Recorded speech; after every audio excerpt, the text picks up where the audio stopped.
በሆርሙዝ ሰርጥ ጉዳይ አውሮፓውያን ፊታቸውን ያዞሩባቸው ፕሬዝዳንት ትራምፕ በፋርስ ባህረ ሰላጤ ሆርሙዝ ሰርጥ የሚተላለፉ ግዙፍ ነዳጅ ጫኝ መርከቦችን ለመጠቀም አጋሮቻቸው እንዲተባበሩ ያቀረቡ ጥያቄ አዎንታዊ ምላሽ ባለማግኘቱ ተቆጥተዋል። ምዕራባውያን ወዳጆቻቸው ይህ የትራምፕ ጥሪ አሜሪካ ከእስራኤል ጋር በመሆን በኢራን ላይ ወደ ከፈተችው ጦርነት የሚያስገባቸው ሊሆን እንደሚችል በማሰብ የባህር ኃይላቸውን ወደ ጦርነት ቀጠናው ለመላክ አልፈቀዱም። አሜሪካና እስራኤል በኢራን ላይ ከፈቱት ጦርነት ተከትሎ ከፍተኛ የነዳጅ ምርት የሚተላለፍበት የሆርሙዝ ሰርጥ በመዘጋቱ የነዳጅ ዋጋ ጨምሯል።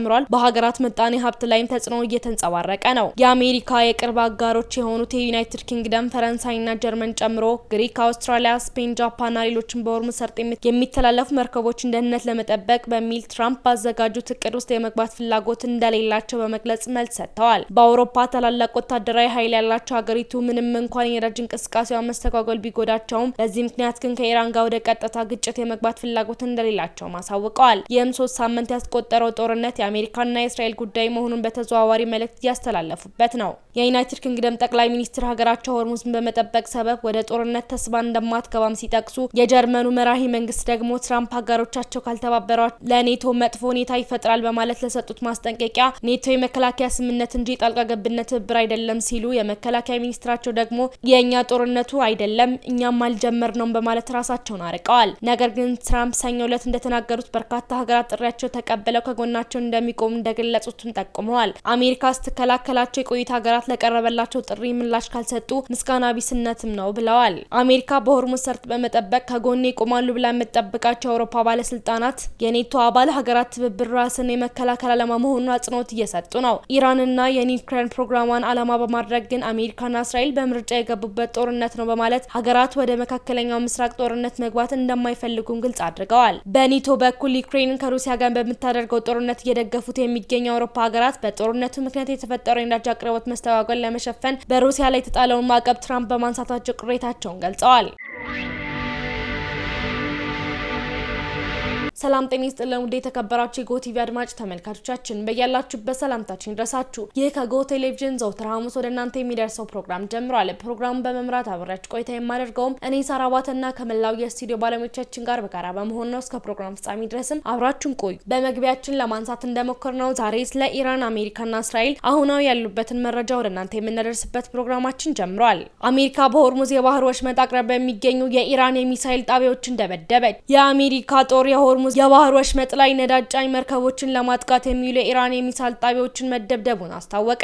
የአሜሪካ ማዕከላዊ እዝ በኤክስ ገጹ ላይ ባወጣው ጽሑፍ ጦሩ በኢራን የባህር ዳርቻ በሚገኙ ጠንካራ የኢራን ሚሳይል ጣቢያዎች 5000 ፓውንድ የሚመዝኑ ሰርስረው የሚገቡ ቦምቦችን ተጠቅማ በተሳካ ሁኔታ ድብደባ ፈጽማለች ሲሉ አስታውቋል። በእነዚህ ቦታዎች ላይ የተተከሉት የኢራን ጸረ መርከብ ክሩዝ ሚሳይሎች በባህር ሰላጤ ውስጥ ላሉ ዓለም አቀፍ መርከቦች አደጋ ፈጥረዋል ሲል የአሜሪካ ጦር ተናግሯል። ኢራን 20 በመቶ የሚሆነው የዓለም ነዳጅ የሚጓጓዝበት የባህር ወሽመጥ በመዝጋቷ የዓለም የነዳጅ ዋጋ ከፍተኛ ጭማሪ አሳይቷል። ግዙፎቹ ቦምቦች አሜሪካ ባለፈው ዓመት በኢራን ውስጥ የሚገኘው 3 የኒውክሌር ጣቢያዎችን ስደበደብ ከተጠቀመችባቸው ቦምቦች ጋር ተመሳሳይ ሊሆኑ ይችላሉ።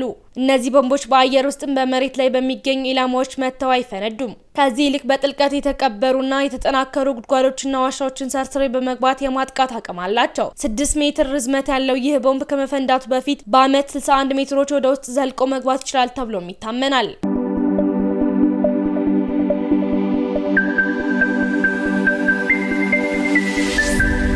ኢራን ለእስራኤል በመሰለል የተከሰሰ ግለሰብ በሞት ቀጣችው። ኢራን ለእስራኤሉ የስለላ ድርጅት ሞሳድ ሲሰልል ነበር በሚል ክስ የቀረበበትን ግለሰብ በሞት መቅጣቷን የሀገሪቱ መንግስትና የዜና ወኪሎች አስታውቀዋል። ኩሩሽ ኬቫኒ የተባለ ግለሰብ በሞት መቀጣቱን በተመለከተ ዜናው ይፋ ሆኗል። የቀረበበት ክስና ቅጣቱ የተላለፈበት ሂደት በተመለከተ ምንም ዝርዝር መረጃ አልቀረበም። ነገር ግን ለኢራን አብዮታዊ ዘብ ቅርበት ያለው የዜና ወኪል ባወጣው ዘገባ ግለሰቡ በቁጥጥር ስር የዋለው አሁን እየተካሄደ ካለው ጦርነት ጋር ሳይሆን ባለፈው ዓመት ሰኔ ወር ላይ እስራኤልና ኢራን ለ12 ቀናት የቆየው ጦርነት ባካሄዱበት ጊዜ ነው። የሰብአዊ መብት ድርጅቶች የስለላ ክስ የሚቀርብባቸው ሰዎች ራሳቸውን የመከላከል መብታቸውን ኢራን እንደማታከብርላቸውና ነፃ የሆነ የፍርድ ሂደት እንደማይካሄድ ይከሳሉ። በተጨማሪም የኢራን እስላማዊ ሪፐብሊክ መንግስት የሞት ቅጣቶችን በስፋት የሚፈጽምበት በተቃዋሚዎችና በህዝቡ ዘንድ ጭቆናና ፍርሃት ለማንገስ ነው ይላሉ።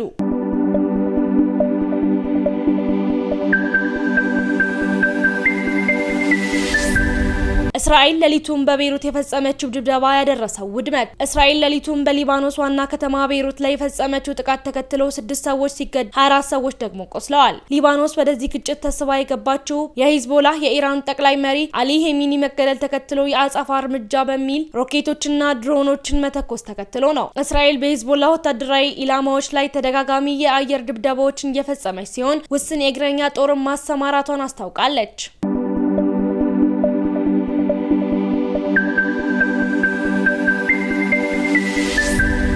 ኢራን ቴል አቪቭ ላይ የፈጸመችው ጥቃት።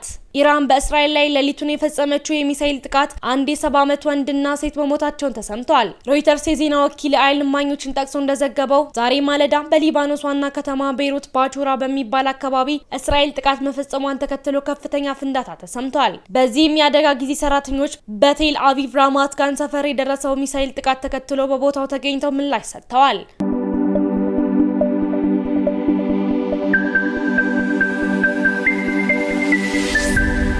የኢራን ጦር አዛዥ እስራኤል የደህንነት ኃላፊው ላርጃኒ መገደልን ተከትሎ ወሳኝ አጸፋ እርምጃ እንደሚወስዱ ዛቱበት።